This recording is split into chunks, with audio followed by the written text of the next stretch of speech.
e pedir, Senhor, que Tu nos ajude e nos conduza, Pai, com as motivações corretas, com a postura correta, Senhor, e que Teu nome possa ser honrado e glorificado nessa manhã. Que nós possamos ser edificados, Senhor, para que possamos ter vidas dignas de Te honrar no nosso dia a dia. Em Teu nome, Jesus, que nós Te pedimos. Amém.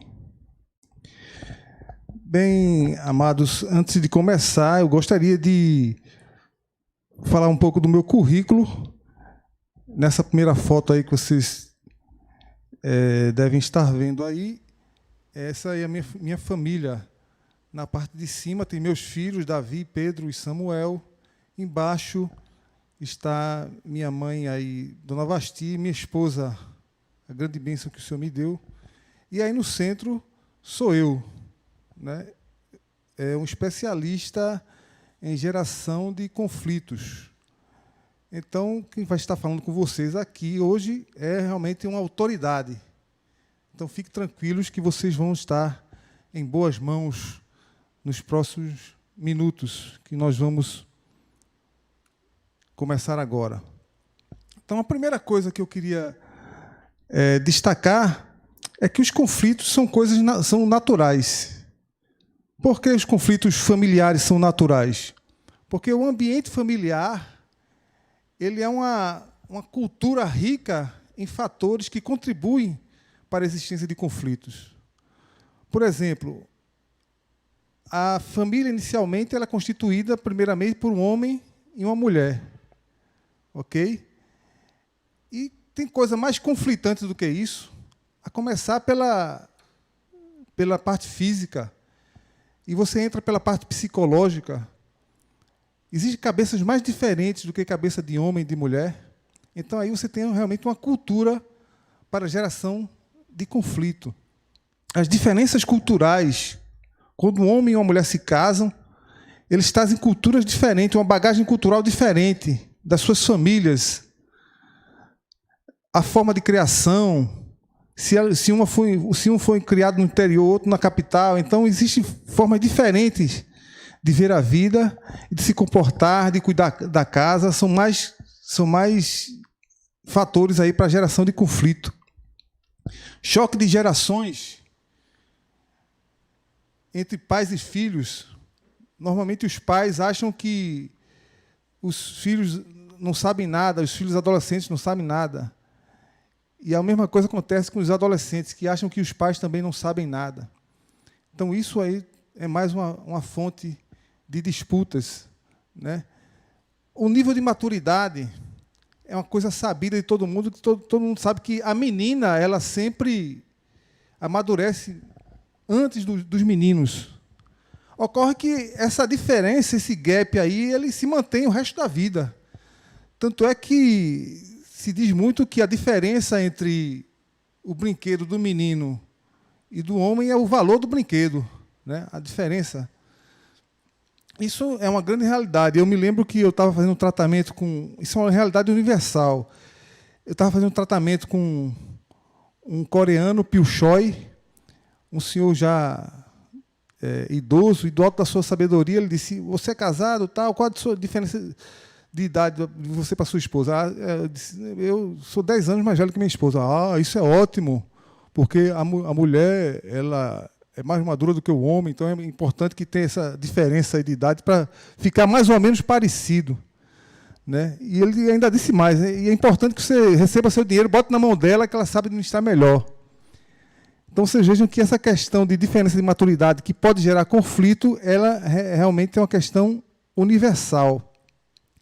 Ocorre que os conflitos existem, eles são naturais, mas eles necessariamente não precisam se transformar em briga ou disputas. Porque os conflitos, eles existem, mas eles podem ser administrados. Por exemplo, você gosta de assistir filme de ação, sua esposa gosta de assistir filme romântico. Você não precisa haver uma briga por causa disso, né? Vocês podem combinar, essa semana vamos assistir um filme de ação, essa semana vamos assistir um filme romântico, ou então você assiste o seu filme de ação, Na sua hora, ela assiste o filme romântico dela. Em outro momento, vocês escolhem um filme em conjunto que os dois gostem de assistir. Então, o conflito existe, mas não precisa haver a briga, certo? Ocorre que, quando não se administra os conflitos, aí é que surgem os confrontos, os atritos e as brigas. E quando acontece isso, é que são gerados ressentimento, indiferença, mágoas e separação. E a separação aqui pode ser tanto divórcio, mas existe a separação também dentro do lar, né? Às vezes o casal não se separa, mas eles não têm mais a mesma comunicação. Os pais não têm mais a mesma comunicação com os filhos,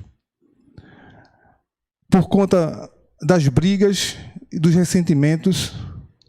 Muitas vezes pode até acontecer do marido preferir ficar no trabalho para evitar chegar em casa, para evitar as brigas e as desavenças.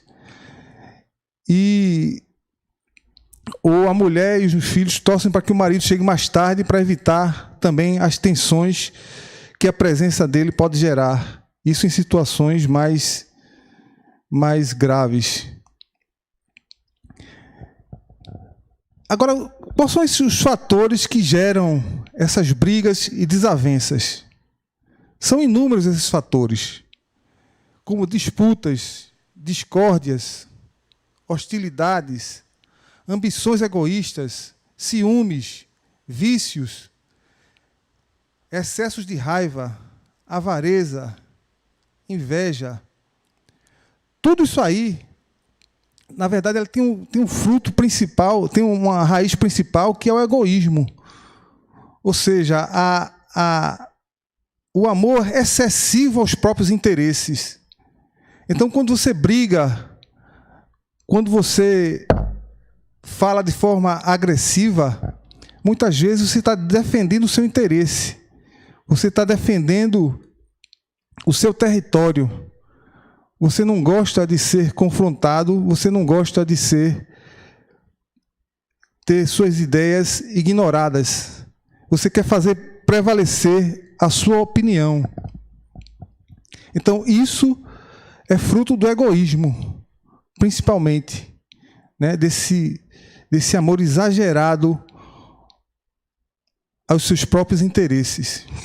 E tudo isso, meus irmãos, minhas irmãs, não é outra coisa senão pecado.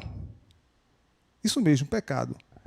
Essa palavra é muito impopular, né? Qualquer pessoa que pense em ganhar seguidores na rede social jamais deve tocar muito nesse assunto, porque é um assunto impopular. Primeiro porque você e eu, todos nós, vivemos com a principal finalidade de esconder dos outros os nossos pecados. Embora nós gostemos de falar dos pecados alheios, mas os nossos nós gostamos de esconder. Contudo, isso é uma realidade das quais ninguém pode escapar. E com relação ao pecado, eu considero que existem dois grandes erros que nós podemos cometer na nossa vida. O primeiro grande erro é você ignorar que você é um doente crônico de pecado. E o segundo grande erro é você ignorar as terríveis consequências do pecado.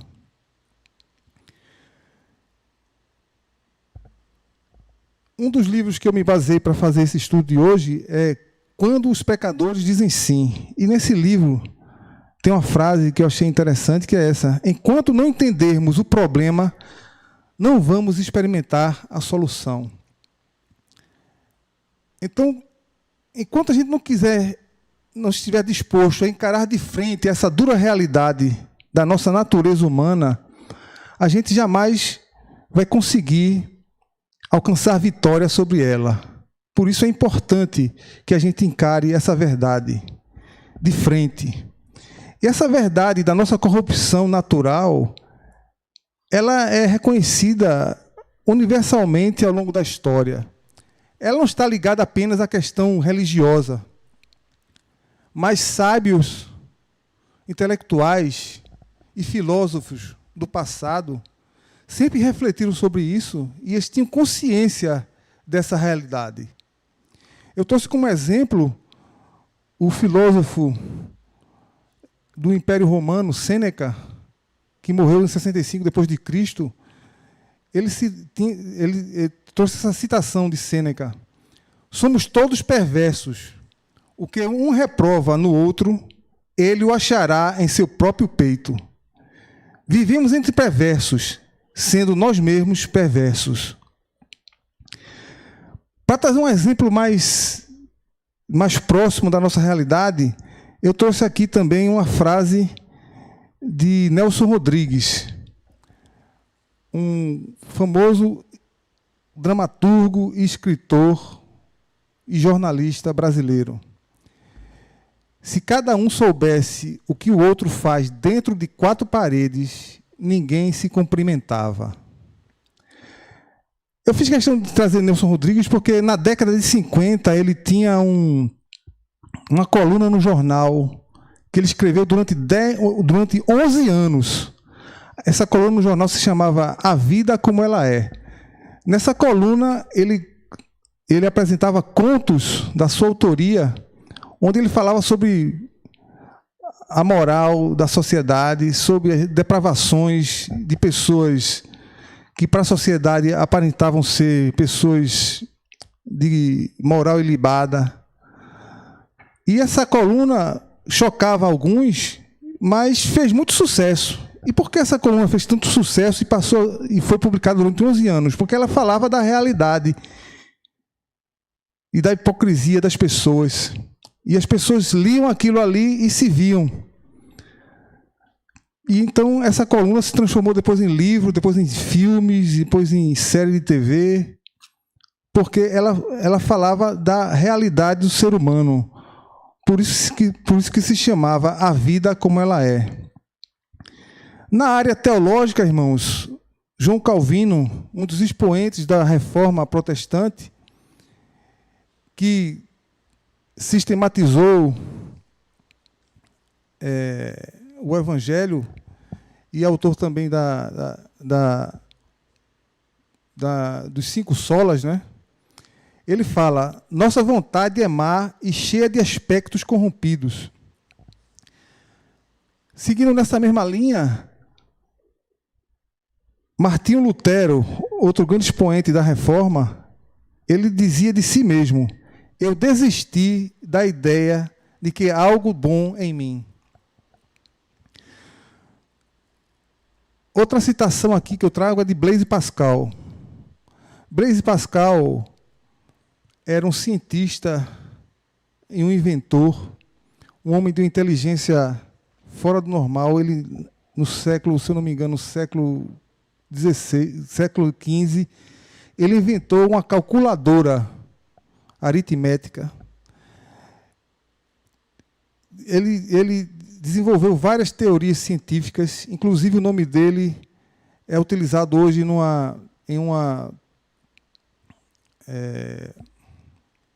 na ciência para designar a medição de pressão. Você mede lá, é 1 Pascal, 2 Pascal.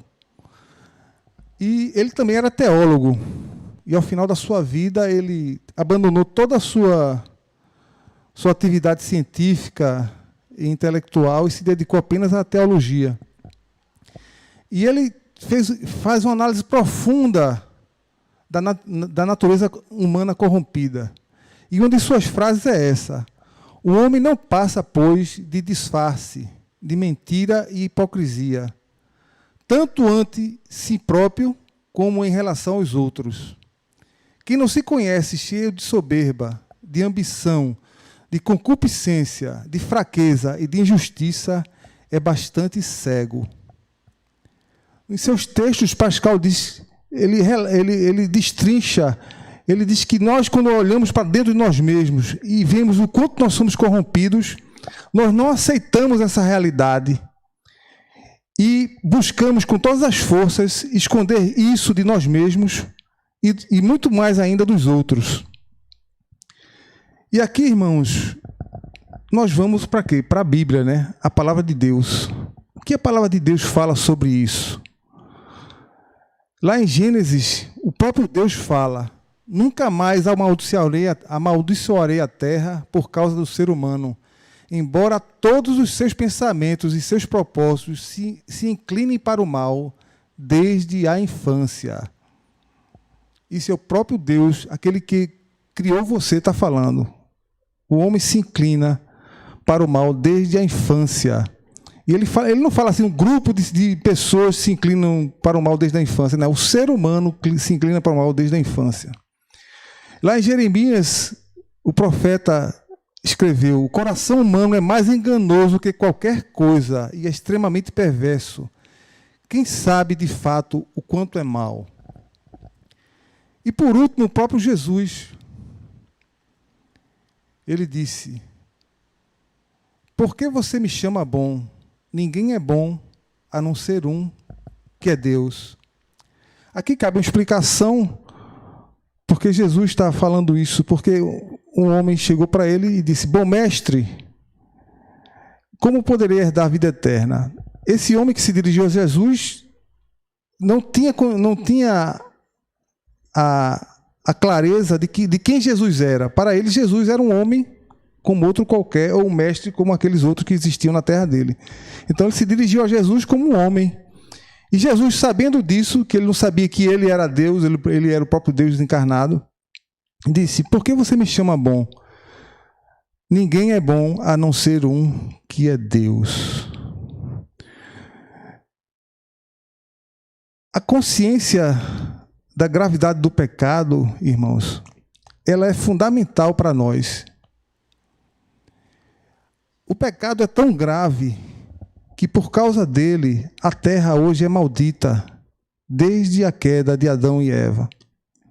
E por causa do pecado, é que o ser humano passou a ser mortal, passou a morrer. Então, todo ser humano morre. Se você não crê em Jesus, não crê que Jesus se fez homem para pagar pelos seus pecados e lhe tornar justo diante de Deus, quando você morrer, você vai para o inferno, segundo as Escrituras, que é a morte eterna. Se você crê nessa verdade bíblica, você terá vida eterna nos céus ao lado de Deus. Mas a morte, ela existe e é uma realidade por causa do pecado. O pecado corrompe e escraviza. E enquanto vivemos aqui na Terra, o pecado ele vai continuar causando destruição de relacionamentos, destruição de carreiras, ruína financeira, humilhação e vergonha. Basta você olhar ao seu redor, ou dentro da sua própria família, para você ver e constatar as consequências do pecado. O pecado, irmãos, essa consciência do pecado, da nossa corrupção, ela é fundamental para que nós possamos ter a consciência da grandeza de Jesus e da importância do que ele fez por nós. Quanto mais nós tivermos a consciência de quem nós realmente somos, mais valor nós vamos dar ao que Jesus fez por nós. Mais nós vamos amá-lo, mais nós vamos querer caminhar com ele e estar na sua presença.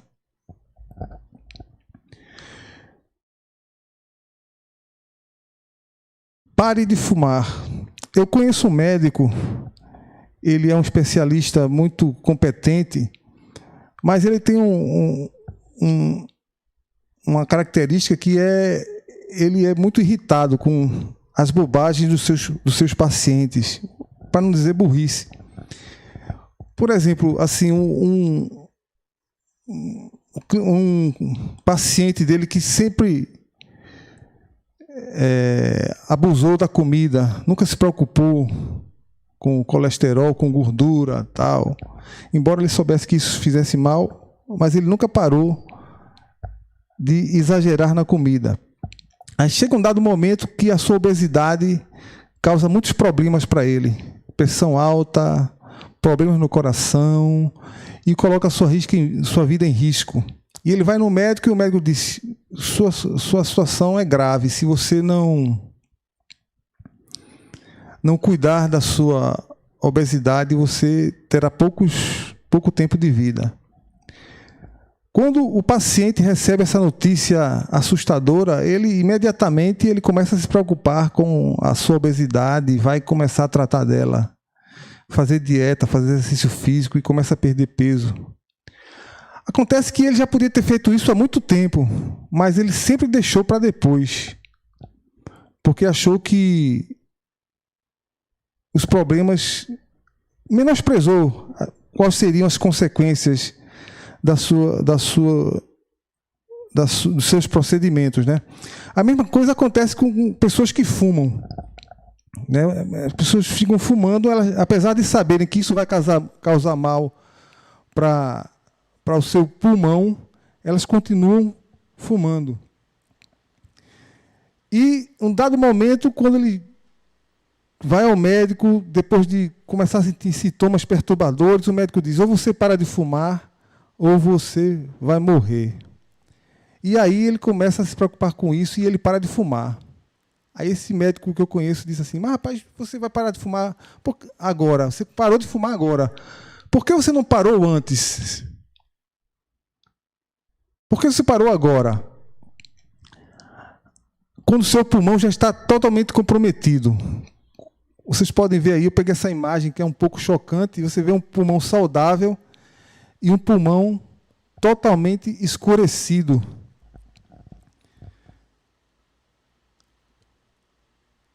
Então, o fumante, quando ele poderia ter parado de fumar muito antes, ele toma providência quando a situação já está meio que irreversível. Com o pecado, não é diferente. Por isso a gente precisa cair na real, que nós somos doentes crônicos de pecado, que nós necessitamos tratamento permanente. Não é um tratamento de uma semana, de 15 dias, de um mês, não. É um tratamento permanente. Enquanto você estiver vivo, você vai ter que se tratar do pecado. É como quem sofre de diabetes tipo 1, que precisa tomar insulina a vida toda. Para onde ele vai com um estojinho, com a seringa e com o frasquinho de insulina. Se ele vai fazer uma refeição, ele calcula ali quantas calorias tem. A mesma coisa é o pecado. Ele requer o tratamento constante. Então, aquilo que eu falei para vocês, essa imagem aqui, onde aparece Jesus e uma mulher derramando bálsamo em seus pés, ilustra bem o sentimento que nós devemos ter em relação ao pecado, quando nós temos consciência do pecado. Essa passagem que está lá em Lucas, capítulo 7, de 36 a 38, ela fala de quando Jesus estava no jantar na casa do fariseu. Então, Jesus chegou na casa do fariseu, o fariseu não deu muita importância a Jesus, não fez o que normalmente se fazia com as visitas, dava água para banhar os pés, dava o beijo de cumprimento. Não, ele tratou Jesus com uma certa indiferença. Mas depois, durante o jantar, entrou a mulher lá, pecadora, beijou os pés de Jesus, derramou sobre ele um bálsamo caríssimo, regava os pés de Jesus com lágrimas, enxugava com seus cabelos. E o fariseu ali em pé, vendo aquilo ali, e disse: se esse homem fosse profeta, ele saberia quem é essa mulher e não deixaria que ela o tocasse. Mas essa cena aí, irmãos, ela ilustra perfeitamente duas situações. De um lado está uma pessoa que tem a plena consciência do seu pecado e tem a consciência do que Jesus representa para ela, que é a mulher pecadora. E do outro lado, o fariseu, ele se acha uma pessoa justa, não reconhece Jesus como quem Jesus é na realidade, e se coloca ali de pé. Por isso que Jesus diz assim: quem muito é perdoado, muito ama, e quem pouco é perdoado, pouco ama. Aí, nessa situação, o fariseu talvez achasse que ele não precisava de perdão. Mas o que eu queria destacar é justamente a questão da prostituta, que ela tinha consciência do seu pecado. E o fariseu não era menos pecador do que ela, só que ele não tinha consciência de que ele necessitava de Jesus. Os sãos não precisam de médicos. Quem disse essa palavra foi Jesus. Porque Jesus costumava ser companheiro de pecadores e publicanos, e ele era criticado por isso pelos fariseus. Foi quando ele disse: os sãos não precisam de médicos. Então, Jesus era companheiro de pecadores, e nessa convivência com os pecadores iam sendo transformados nas suas vidas. E por que os pecadores se aproximavam de Jesus? Porque eles se reconheciam como tal e sabiam que Jesus tinha a solução para o seu problema. E essa consciência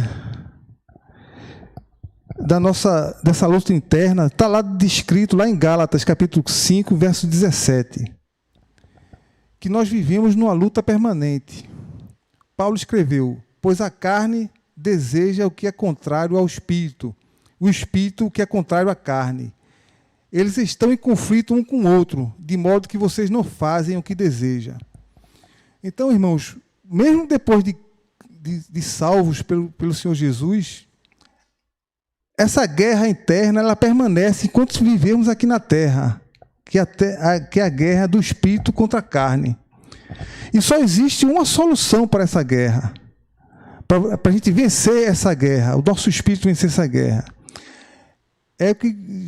É o que Paulo relatou lá em Gálatas 5,16. Vivam pelo espírito e de modo nenhum satisfarão o desejo da carne. Simples e difícil.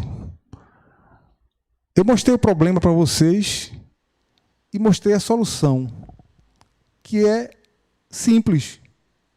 É só você o quê? Andar no espírito. Você reconhecer que é pecador e andar no espírito. Não é simples? É simples, mas ao mesmo tempo é difícil. Muito difícil. Por que é difícil? Porque pecar é gostoso. O pecado dá prazer. Falar mal de alguém é gostoso. Você gosta de falar mal. Preste atenção, quando você está falando mal de alguém, você está sentindo um prazer ali. Quando a pessoa fuma, aquele fumo dá prazer a ela. O sexo dá prazer, mesmo quando ele é praticado de forma ilícita. Então, se o pecado não desse prazer, não seria tanto problema para nós. Mas como esse prazer nos ilude e nos atrai, ele dificulta a nossa batalha contra ele. Imagine você uma ratoeira, que uma pessoa bota lá um pedaço de queijo, né, feito no desenho animado. O rato ele é atraído pela imagem do queijo, pela aparência do queijo e pelo aroma do queijo. E ele vai atrás daquele queijo que vai lhe dar prazer e vai saciar a sua fome. Mas só que na sua ignorância, ele não sabe que o queijo está preso numa ratoeira, que vai causar a sua morte, ou então vai um dano muito sério na sua saúde, né? A mesma coisa é o pecado, irmãos. O pecado ele nos atrai pelo seu cheiro, pela sua aparência, pelo prazer que ele vai nos dar. Mas muitas vezes nós ignoramos que, na verdade, o que está escondido ali é uma grande armadilha. Por isso que eu coloquei aqui: pense 3 vezes. Pense, pense, pense. Quando você está sendo tentado, comece a raciocinar. Você não é um rato, né? Você sabe que ali tem uma ratoeira ali. Então você começa a raciocinar, vai valer a pena eu fazer isso? Raciocine, se eu sou realmente doente crônico de pecado, eu não devo fazer alguma coisa para evitar que esse pecado me traga as consequências terríveis que eu sei que ele pode trazer? Muitas vezes, irmãos, ou na maioria das vezes, nós trazemos dificuldades para nossas vidas porque a gente não usa a razão que Deus nos deu. Se a gente usasse a razão que Deus nos deu, nós evitaríamos muitos problemas para as nossas vidas. Então, o que nós devemos fazer? Devemos seguir a receita do médico. Nós sabemos que o nosso médico é o quê? Em relação ao pecado? É Jesus. Quando ele disse assim, os sãos não precisam de médicos. Então, esses pecadores estão aqui comigo porque eu sou o médico. Ok? Então, vamos seguir a receita do médico. E o que é que Jesus diz? Ele diz, sem mim nada podeis fazer. Então, se você tentar vencer as suas fraquezas com suas próprias forças, você jamais vai conseguir vencer. Você tem que confiar em Jesus. E o que é que Jesus fala assim? Lá em Mateus 11, 29. Aprendam de mim. Jesus diz, aprendam de mim. E como é que a gente pode aprender de Jesus? Primeiramente, é pela sua palavra, né? Pela sua palavra. Irmãos, é incrível como a grande maioria dos cristãos não se esforçam para adquirir o hábito de meditar na palavra de Deus diariamente. Isso, meus irmãos, é fundamental, porque a palavra de Deus, esse livro que você tem na sua casa, que muitas vezes fica empoeirado ou escondido na prateleira ou no fundo da gaveta, é um livro sobrenatural e que ele transforma vidas e muda a realidade das pessoas. Ela mesmo fala da importância de você dar atenção aos seus ensinamentos. Eu selecionei aqui alguns extratos do que ela fala sobre ela mesma, né? Habite ricamente em vocês a palavra de Deus. Dedique-se à leitura pública da Escritura, à exortação e ao ensino. Toda a Escritura é inspirada por Deus e útil para o ensino. Não deixe de falar nas palavras deste livro da lei e de meditar nelas de dia e de noite.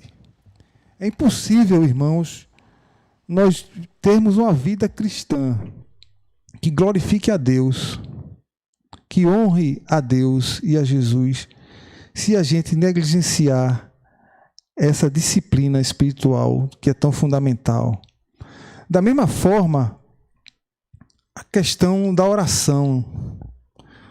Eu também selecionei aqui vários versículos que falam que a oração é imprescindível à vida cristã e ela não pode faltar nunca. O próprio Jesus orava, né? E aqui em Mateus 6,6 ele fala assim, quando orar, vá ao seu quarto, feche a porta e ore a seu pai. Ele não fala assim, quando você orar, ele não fala se você orar, ele fala quando você orar. Então ele pressupõe que é para você orar. E ele mesmo orava. Está lá em Marcos 14, 32. Jesus disse, sentem-se aqui enquanto eu vou orar. Então, Jesus, que era Deus feito homem, ele orava. Então, a gente precisa abrir os olhos para isso, irmãos. Da importância de a gente orar, de a gente conversar com Deus. Separe pelo menos 15 minutos do seu dia.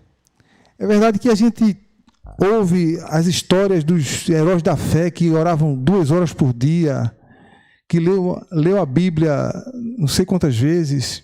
Isso às vezes nos desestimula.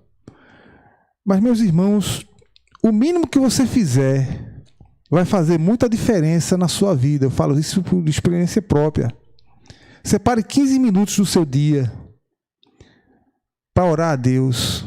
Comece glorificando o Senhor, exaltando a sua grandeza, o seu amor, a sua santidade, a sua criação. Agradeça a Deus a sua salvação. Ele não desistiu de você. Todas as bênçãos que Ele derrama sobre você. Seja totalmente transparente diante dele, falando dos seus pecados,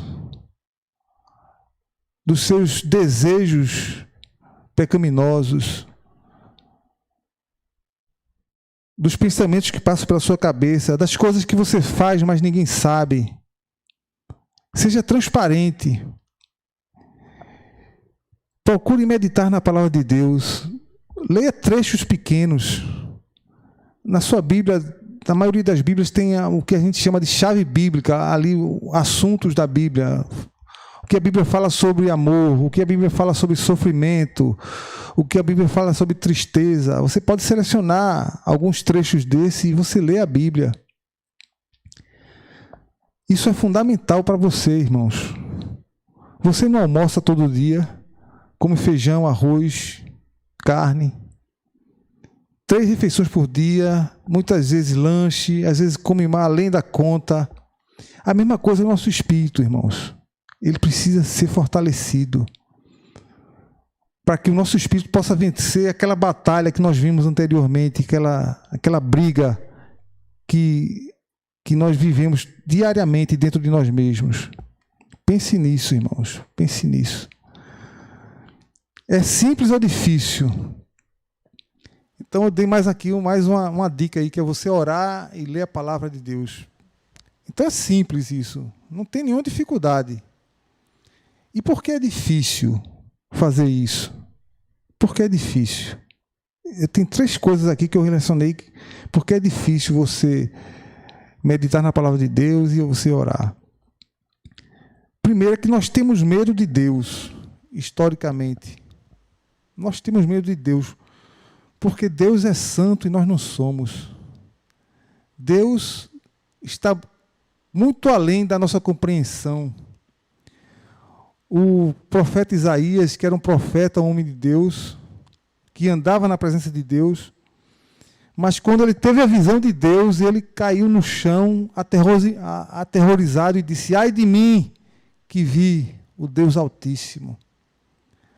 A mesma coisa Pedro, quando viu o milagre que Jesus fez, ele se ajoelhou diante de Pedro, diante de Jesus, e disse: Senhor, afasta-te de mim, que sou um homem carregado de pecados.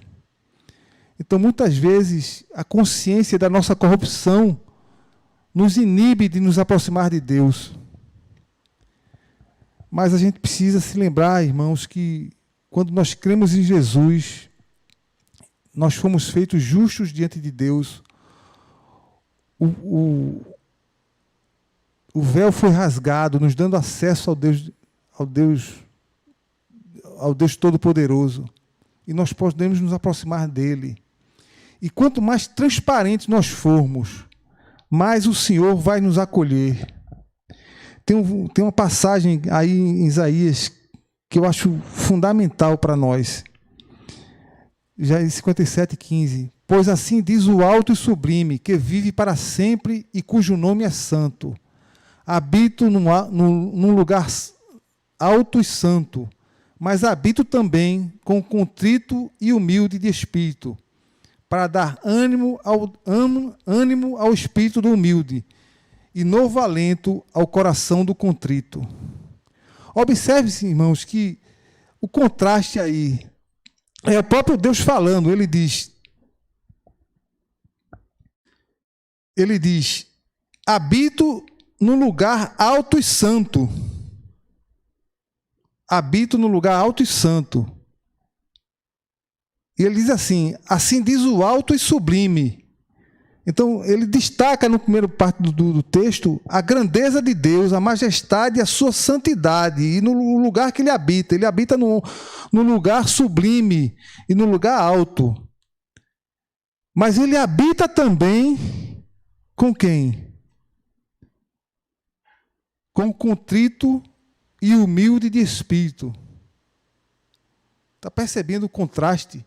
Porque era de se esperar. Não, Deus Altíssimo habita num lugar santo e sublime, e na terra ele habita com aquele que é santo, aquele que é irrepreensível.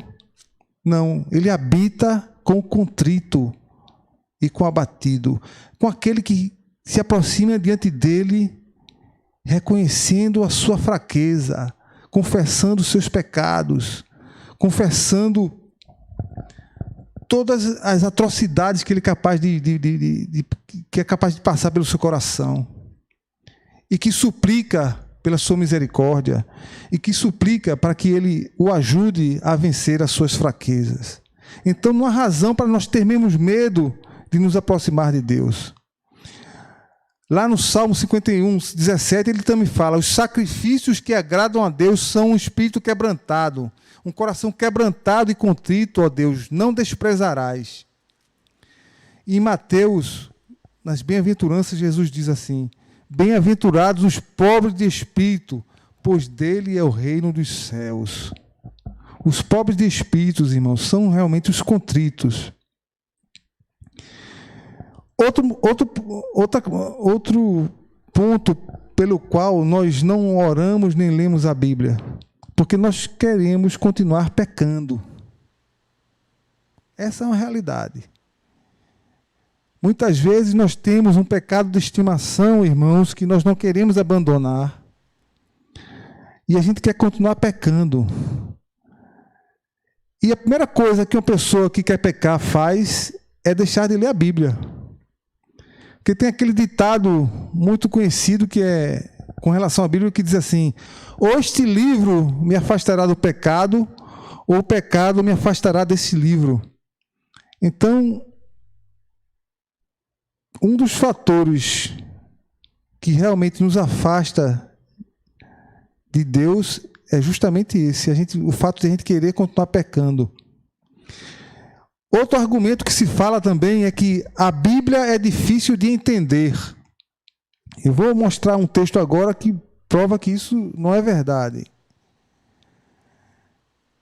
Um trecho lá de Colossenses 3, 12 a 15. Eu tirei alguns extratos, algumas frases que assim, fala lá: revistam-se de profunda compaixão, bondade, humildade, mansidão e paciência.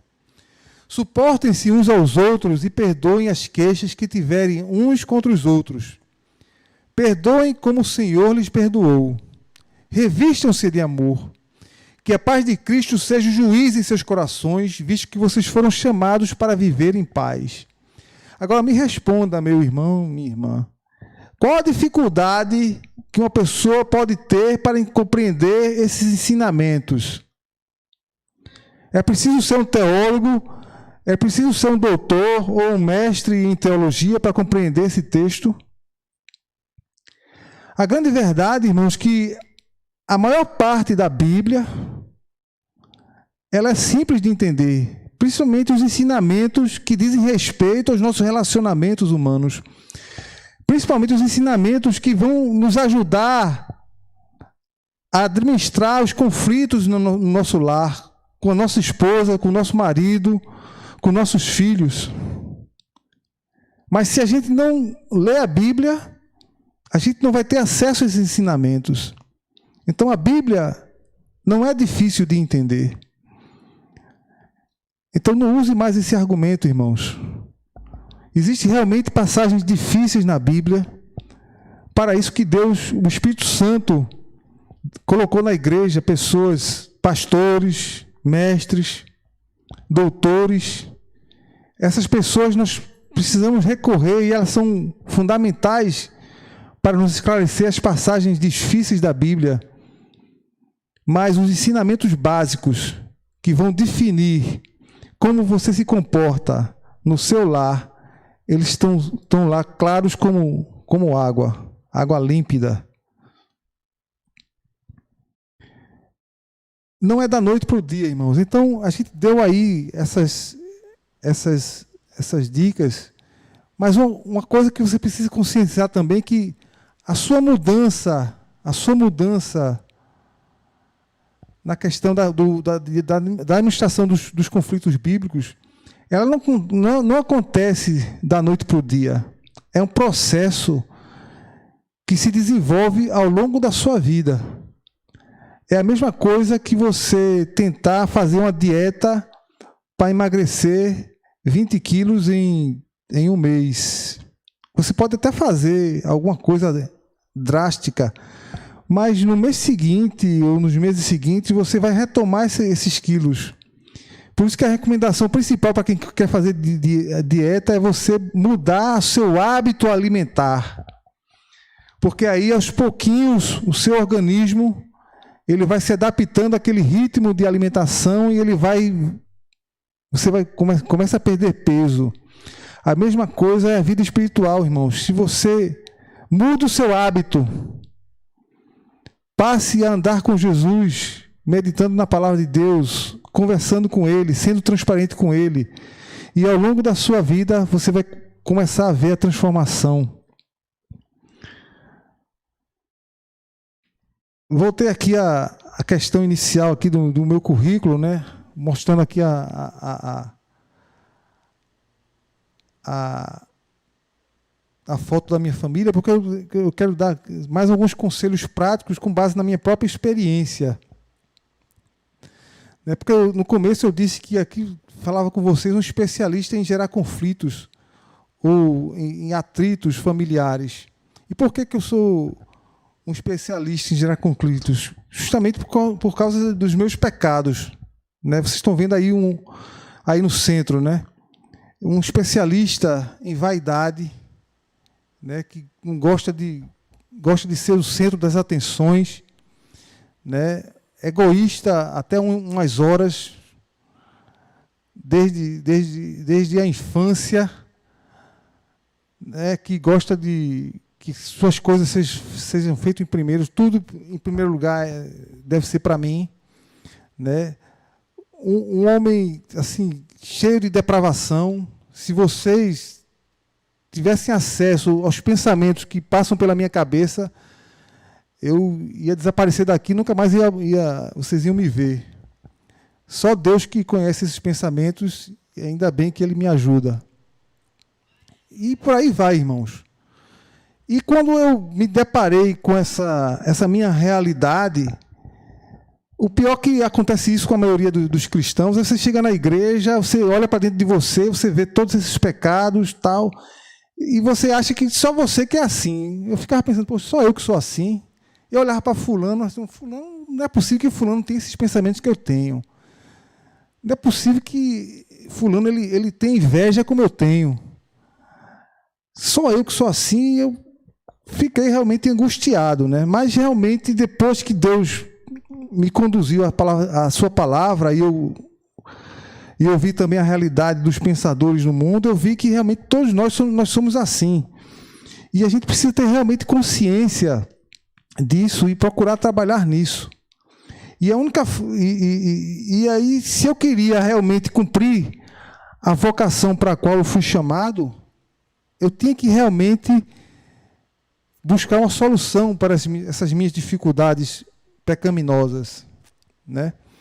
E eu realmente fui vocacionado. E você também, irmãos, você também, minha irmã, meu irmão, você é vocacionado. O que é vocacionado? Você é chamado por Jesus. Chamado para a salvação, chamado para servi-lo. Jesus, quando começou o seu ministério, pouco tempo depois, ele começou a chamar de seus discípulos. Ele foi lá, chamou Mateus, chamou Filipe, chamou Pedro, chamou João. Vocês agora, disse para Pedro, você vai ser pescador de homens agora, Pedro. Você vai ser meu discípulo, eu sou seu mestre, certo? E eu sou o seu Senhor também. Você vai me servir agora. Jesus também chamou ao longo da história muitos cristãos. Muitos deles foram massacrados e martirizados na arena com leões. Muitos foram crucificados, como Pedro foi crucificado de cabeça para baixo, segundo a tradição cristã. A maioria dos discípulos morreram também martirizados, um à espada, outros foram jogados do pináculo embaixo. Hoje em dia nós vemos missionários na África, evangelizando lá as tribos africanas, trabalhando arduamente, fazendo tradução da Bíblia para esses povos.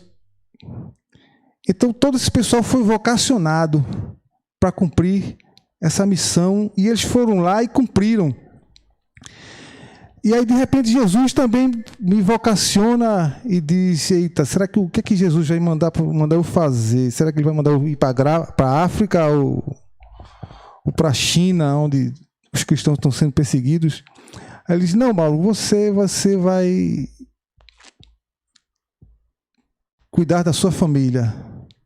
Você vai amar sua família, você vai servir sua esposa, você vai servir seus filhos. Aí eu vibrei, né? Porque eu estava na expectativa, poxa, se fosse para a África, eu ia ficar, né? Ia me sentir muito desafiado, eu realmente não ia me sentir à vontade, eu estava com medo realmente de ser chamado para a África, de ser chamado para enfrentar perigo na China, entendeu? Mas Jesus, ele me vocacionou primeiramente para cuidar da minha família, para ser um marido, para ser um pai. Eu estou contando isso, irmãos, porque é impressionante como muitas vezes a nossa missão é muito menos desafiadora do que outros gigantes que nós vimos ao longo da história cristã, e nem isso nós queremos fazer. Nem isso nós queremos nos dispor a fazer. E se nem isso a gente quer fazer, o que é que vai sobrar para a gente? Isso me lembra aquela parábola dos talentos, né? Que o Senhor deu 10 talentos a um, que recebeu 10 talentos, trabalhou, fez e aconteceu. O que recebeu 5 também. O que recebeu só um, enterrou ali e não fez nada. Aí eu me sinto desafiado, irmãos. Poxa, se fulano foi para a África pregar o evangelho e eu que estou aqui com conforto, com todas essas bênçãos, não vou me disponibilizar também para cumprir a missão que o Senhor Jesus me deu. A gente precisa refletir sobre isso, irmão. Nosso principal ministério é a família. Por que eu digo isso, que o nosso principal ministério é a família? Porque é a partir do que nós fazemos em casa, o que nós fazemos em casa, a forma como nós tratamos nosso cônjuge, a forma como nós nos relacionamos com o nosso pai, é que vai servir de referência para nós servirmos a Deus em outras áreas. E de onde é que eu tiro isso? Eu tiro isso lá de Timóteo, no trecho que vai de 3, capítulo 3, de 2 a 10. Quando Paulo dá as características que devem ter aquele que deve ser escolhido para presbítero ou diácono, ele relaciona, a maioria dessas características tem a ver com relacionamento doméstico. Que ele seja não violento, certo?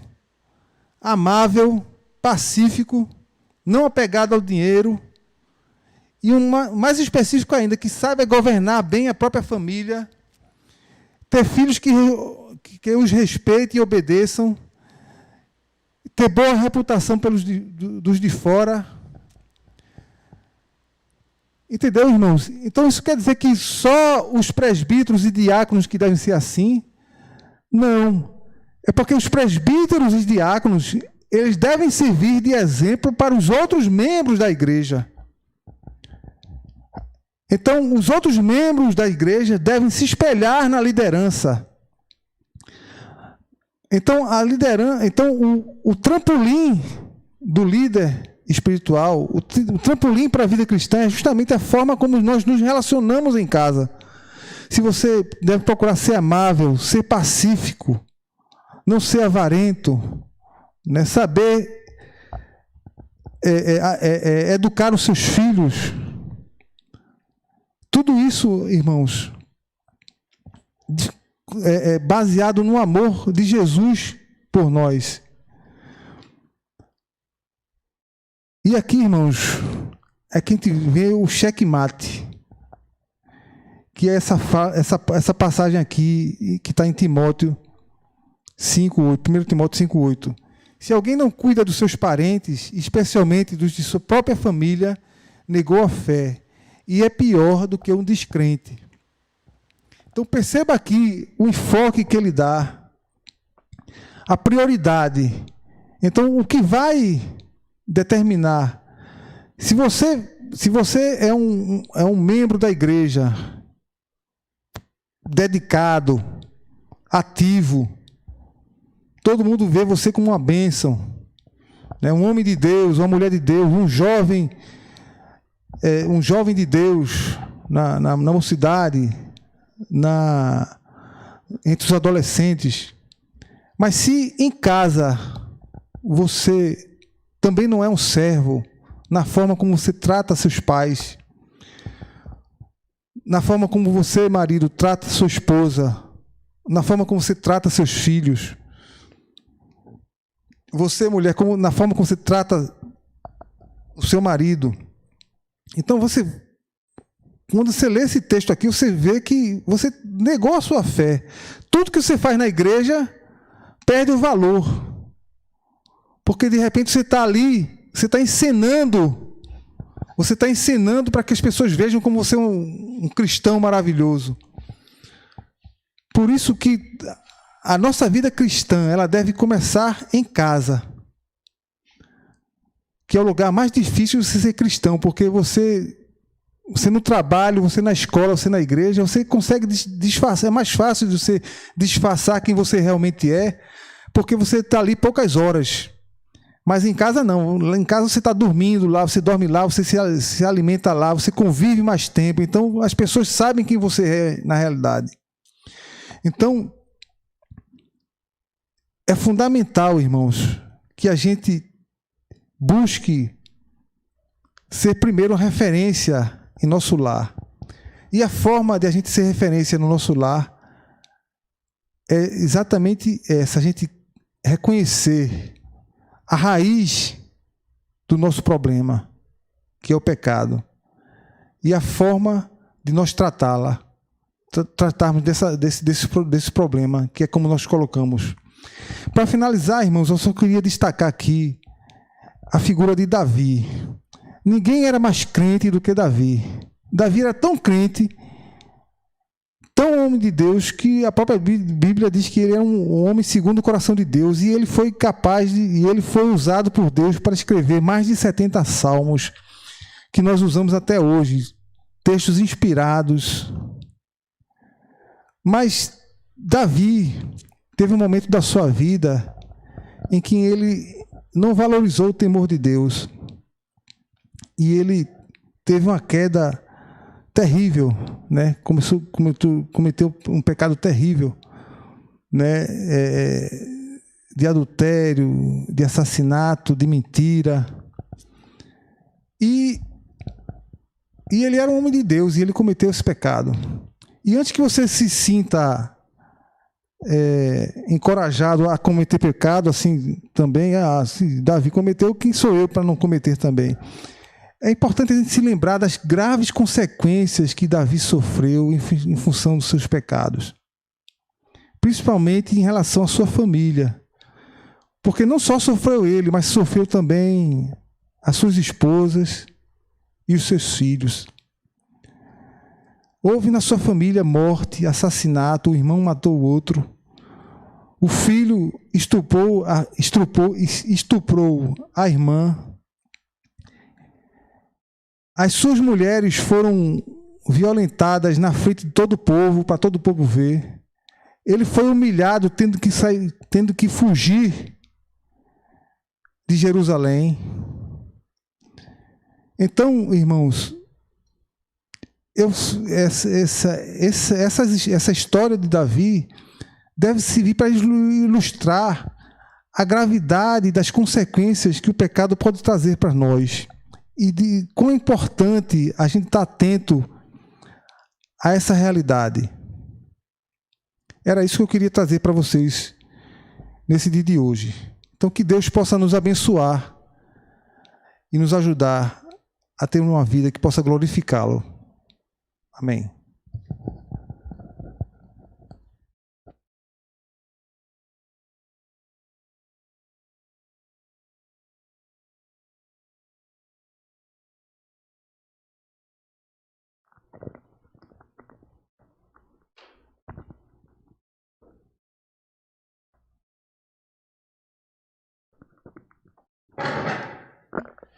Meus irmãos,